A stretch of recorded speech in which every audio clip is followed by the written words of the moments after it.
तुर्की और खिलाफत उस्मानिया से रिलेटेड एक और वीडियो। जी हाँ नाज़रीन कराम, क्या 2023 में खिलाफत उस्मानिया फिर से कायम हो जाएगी या फिर इसमें बहुत सी अड़चनें और दिक्कतें आने वाली हैं। नाज़रीन मोहतरम, हुजूर पाक सल्लल्लाहु ताला अलैहि वसल्लम ने तुर्की के लिए क्या पेशन गोई फरमाई है और इससे 2023 में क्या असर पड़ने वाला है, ये जानेंगे हम इस वीडियो में।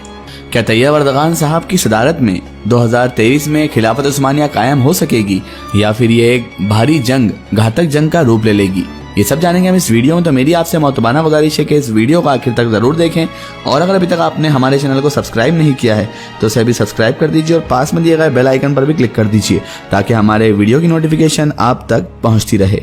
नाज़रीन मोहतरम, बहुत सारे लोगों का यह सोचना है कि माजी में यानी पहले खिलाफत उस्मानिया जिस तरह से कायम हो गई थी बड़ी मुश्किलों के बाद, वैसे अब इस दौर में फिर से खिलाफत उस्मानिया कायम होना बहुत मुश्किल सी बात है। लेकिन ऐसा बिल्कुल भी नहीं है दोस्तों, बल्कि दोस्तों अगर देखा जाए तो आज के इस जदीद टेक्नोलॉजी के दौर में ये और आसान बात लगती है। क्योंकि दोस्तों इस बात से आप अंदाजा लगा लीजिए कि माजी यानी पास्ट में जब सुलेमान शाह और अर्तगल गाजी साहब के चंद लोगों पर मुश्तमिल एक छोटे से कबीले ने दुनिया की हुक्मरानी का ख्वाब देखा था, तो उस वक्त सुलेमान शाह साहब और अर्तगल गाजी साहब के पास तो कुछ भी नहीं था। ना तो उनके पास हथियार थे, ना ही कोई ऐसा कारोबार था जिससे वो पैसों की अच्छी आमदनी कर सकते थे, ना ही उनके पास कोई बहुत सारी मालो दौलत थी, ना ही उनके पास कोई बड़ी फौज थी। और दोस्तों उन लोगों के पास तो रहने के लिए कोई खास जगह भी नहीं थी। और इसके अलावा दोस्तों आपने अगर वो सीरियल देखा होगा तो इनके साथ तो बड़ी बड़ी ताकतें जिनके साथ इनका मुकाबला होना था वो भी अपना पैर पसारे इन्हीं के इलाकों में बैठी हुई थी,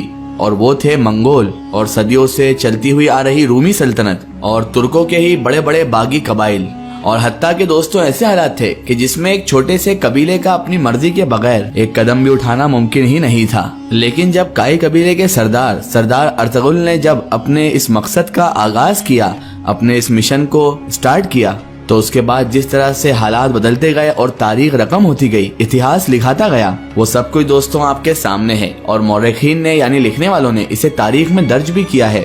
कई लिखने वालों ने इसके ऊपर किताब भी लिखी है और अभी हाल ही में कुछ साल पहले से ही अर्तगल गाजी सीरियल देखने के बाद आप लोगों के सामने सारी सच्चाई बयान हो ही चुकी है, जिससे दोस्तों किसी तौर पर भी इनकार हरगिज नहीं किया जा सकता है। एक ऐसा कबीला दोस्तों जिसकी कोई बकायदा बहुत बड़ी कोई फौज भी नहीं थी, उस कबीले ने ही तारीख की बड़ी जंगें लड़ते हुए दुनिया के बेहतरीन और बेशतर हिस्से पर पूरे जाहो जलाल के साथ हुक्मरानी कर ली, जिसके असरात आज तक मौजूद हैं। और फिर दोस्तों पिछले हालातों को देखते हुए आज के दौर को देखा जाए, उस समय के दौर को देखकर अगर आज के दौर को कंपेयर किया जाए, कुछ ऐसे बड़े वाकयात रूनुमा हुए हैं कि जो साल 2023 के बाद एक इनकलाब की शक्ल इख्तियार करने जा रहे हैं। जी हाँ नाज़रीन मोहतरम, आज आपको बहुत सारे जबरदस्त हकाइक मालूम पड़ने वाले हैं। तो आइए जानते हैं साल 2023 में आखिर क्या होने वाला है और इस साल को लेकर दुनिया भर में इतने चर्चे, इतनी गर्मजोशी क्यों है।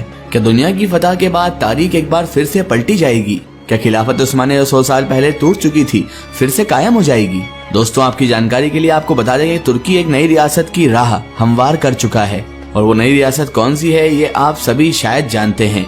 क्या वाकई सल्तनत उस्मानिया का फिर से वजूद में आने का कोई अंदाजा है?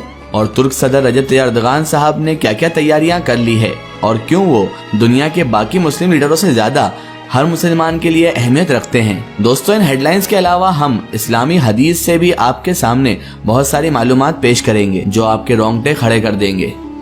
दोस्तों ये आप सभी जानते हैं कि तुर्की के शहर इस्तांबुल का शुमार दुनिया के कदीम तरीन यानी दुनिया के पुराने और अहम तरीन यानी कि बहुत ही ज्यादा अहम शहरों में इसका शुमार किया जाता है। इस्तांबुल की तारीख तकरीबन 2000 साल से ज्यादा पुरानी है। दोस्तों नाज़रीन मोहतरम, रिवायत इसके मुताल्लिक ये भी बयान की जाती है कि एक मर्तबा हुजूर नबी मुकर्रम सल्लल्लाहु ताला अलैहि वसल्लम नींद से बेदार हुए तो आप सल्लल्लाहु ताला अलैहि वसल्लम मुस्कुरा रहे थे। जब उम्मुल मोमिनीन रदियल्लाहु ताला अन्हु ने उनसे वजह पूछी तो आप सल्लल्लाहु ताला अलैहि वसल्लम ने फरमाया कि मैंने ख्वाब में देखा कि मेरी उम्मत के कुछ लोगों ने कुस्तुनतुनिया पर हमला किया और अल्लाह तबारक व तआला ने उनकी मगफिरत फरमा दी, यानी उन्हें फतह नसीब हुई। याद रहे कि कुस्तुनतुनिया इस्तांबुल का ही पुराना नाम है। नाज़रीन मोहतरम, अभी हम आपको तुर्की और इस्तांबुल से जुड़े ऐसे हकाइक और हुजूर नबी मुकर्रम सल्लल्लाहु ताला अलैहि वसल्लम की ऐसी पेशनगोई के बारे में बताएंगे नाज़रीन मोहतरम, हम आपको आपकी जानकारी के लिए बताते चलें कि दौरे नबी सल्लल्लाहु ताला अलैहि वालैहि वसल्लम में कुस्तुनतुनिया पर ईसाइयों की हुकूमत थी। और दोस्तों, ये जो हुकूमत थी ये इतनी ताकतवर थी और इसके किले इतने ज्यादा मजबूत थे कि दुनिया की कोई भी ताकत इसे शिकस्त नहीं दे सकती थी। इस शहर की हिफाजत के लिए मोटी 3 दीवारों का जाल भी बिछाया गया था। इतनी मजबूत हुकूमत के बारे में नबी मुकर्रम सल्लल्लाहु ताला अलैहि वसल्लम ने पेशन गोई फरमाई कि मेरी उम्मत के कुछ लोग इस पर हमला करेंगे और इसे फतह भी कर लेंगे। आप सल्लल्लाहु ताला अलैहि वसल्लम की ये बात उस वक्त के असहाब के लिए बहुत ज्यादा हैरान कुन थी कि इतनी छोटी रियासत के बाशिंदे इतनी बड़ी और मजबूत रियासत को कैसे फतह कर सकते हैं। याद रहे दोस्तों कि उस वक्त मदीना की रियासत इतने रकबे पर ही मौजूद थी जितने रकबे तक आज नबी मुकर्रम सल्लल्लाहु ताला अलैहि वसल्लम का रोज़ा मुबारक है, या इससे कुछ ज्यादा हो। यानी मुसलमानों की जो रियासत थी उसमें तादाद बहुत ज्यादा कम थी और कुस्तुनतुनिया एक बहुत बड़ा इलाका हुआ करता था। लेकिन कुछ ही दहाइयों के बाद नाज़रीन मोहतरम, सुल्तान मोहम्मद फातिह ने कुस्तुनतुनिया को फतह करके हुजूर अकरम सल्लल्लाहु ताला अलैहि वसल्लम की पेशन गोई को सच साबित कर दिखाया। सुल्तान मोहम्मद फातिह ने अपनी हैरत अंगेज जंगी महारत को इस्तेमाल करते हुए सिर्फ 1.5 हफ्ते में ही इस सल्तनत के दारे हुकूमत को फतह कर लिया, जिसे शिकस्त देना किसी के बस की बात ही नहीं थी। याद रहे कि माजी में यानी उससे पहले अरबों ने ये शहर फतह करने की बहुत बार कोशिशें की थी और बहुत से मुस्लिम रहनुमाओं ने फतह के लिए अपनी किस्मत भी आजमाई थी, लेकिन फिर भी उन्हें कामयाबी हासिल ना हो सकी थी। और फिर इन्हीं पेश आने वाले मार्कों में आप सल्लल्लाहु ताला अलैहि वसल्लम के जलीलुल कद्र सहाबी हजरत अय्यूब अंसारी भी शामिल थे, जो कि फतह कुस्तुनतुनिया से तकरीबन 700 साल कबल एक मार्के में शहीद हो गए थे। और हजरत अय्यूब रदी अल्लाह ताला अन्हु की कब्र मुबारक आज भी इस्तांबुल में मौजूद है।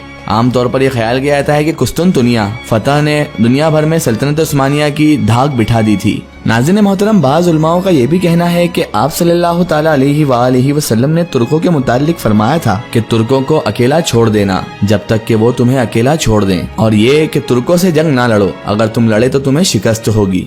आप सल्लल्लाहु ताला अलैहि वसल्लम की ये पेशन गोई भी उस वक्त सच साबित हो गई जब सुल्तान मोहम्मद फातिह ने कुस्तुनतुनिया के इर्द गिर्द मौजूद अरब इलाकों को भी फतह कर लिया था। सुल्तान मोहम्मद फातिह के बाद अल्लाह तबारक व ताला ने सल्तनत उस्मानिया को बहुत सारे अजीम फतुहात से नवाजा और ये सल्तनत मजबूत से मजबूत तर होती चली गई दोस्तों।